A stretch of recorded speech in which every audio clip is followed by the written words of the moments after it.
नमस्कार, साक्षी news network पर आप सभी का स्वागत है। बिहार के पूर्व मुख्यमंत्री जीतन राम मांझी ने बुधवार को दिल्ली में केंद्रीय गृह मंत्री अमित शाह से मुलाकात की। इस दौरान हिंदुस्तानी अवाम मोर्चा यानी हम पार्टी के राष्ट्रीय अध्यक्ष संतोष कुमार सुमन भी मौजूद थे। अमित शाह के आवास पर हुई इस मुलाकात के दौरान केंद्रीय गृह राज्य मंत्री नित्यानंद राय भी उपस्थित थे। हम आपको बता दें कि नित्यानंद राय बिहार के उजियारपुर से सांसद हैं।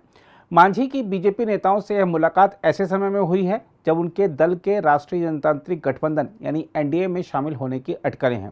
मांझी ने इसी साल अप्रैल महीने में भी अमित शाह से मुलाकात की थी।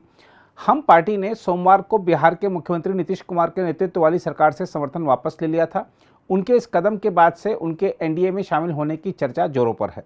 बिहार विधानसभा में हम पार्टी के जीतन राम मांझी सहित 4 विधायक हैं, जबकि बिहार विधान परिषद के सदस्य सुमन ने एक सप्ताह पहले राज्य मंत्रिमंडल से इस्तीफा दे दिया था। मांझी ने आरोप लगाया था कि नीतीश कुमार उनकी पार्टी का जनता दल यूनाइटेड में विलय करने का दबाव डाल रहे थे।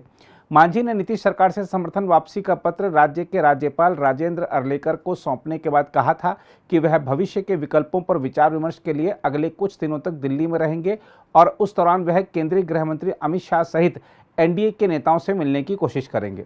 हम आपको यह भी बता दें कि जेडीयू ने स्वीकार किया है कि वह चाहती थी कि हम पार्टी का उसमें विलय हो जाए।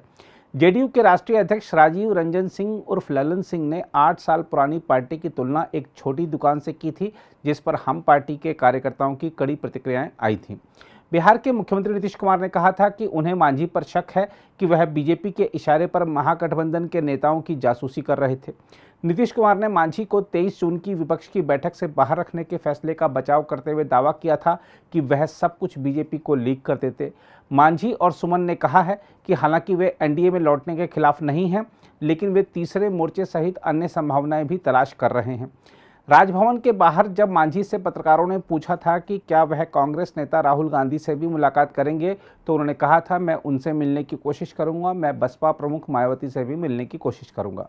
हम आपको यह भी याद दिला दें कि वर्ष 2014 के लोकसभा चुनाव में जेडीयू की करारी हार के बाद नीतीश कुमार द्वारा मुख्यमंत्री पद के लिए चुने गए मांझी ने 2015 में जब नीतीश कुमार को कुर्सी सौंपने की बात आई थी तब बगावत कर दी थी और बीजेपी से हाथ मिला लिया था।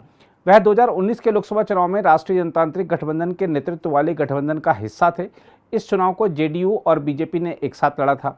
बिहार के कुछ हिस्सों में मांझी समुदाय में जीतन राम मांझी का खासा प्रभाव माना जाता है, इसलिए आगामी लोकसभा चुनाव की दृष्टि से बीजेपी को उनके साथ का लाभ मिल सकता है।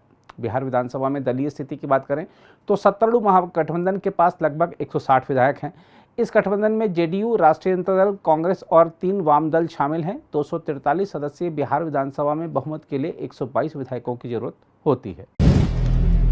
अगर आप भी लेना चाहते हैं देश दुनिया की तमाम जानकारी तो आज ही सब्सक्राइब करें हमारे चैनल को।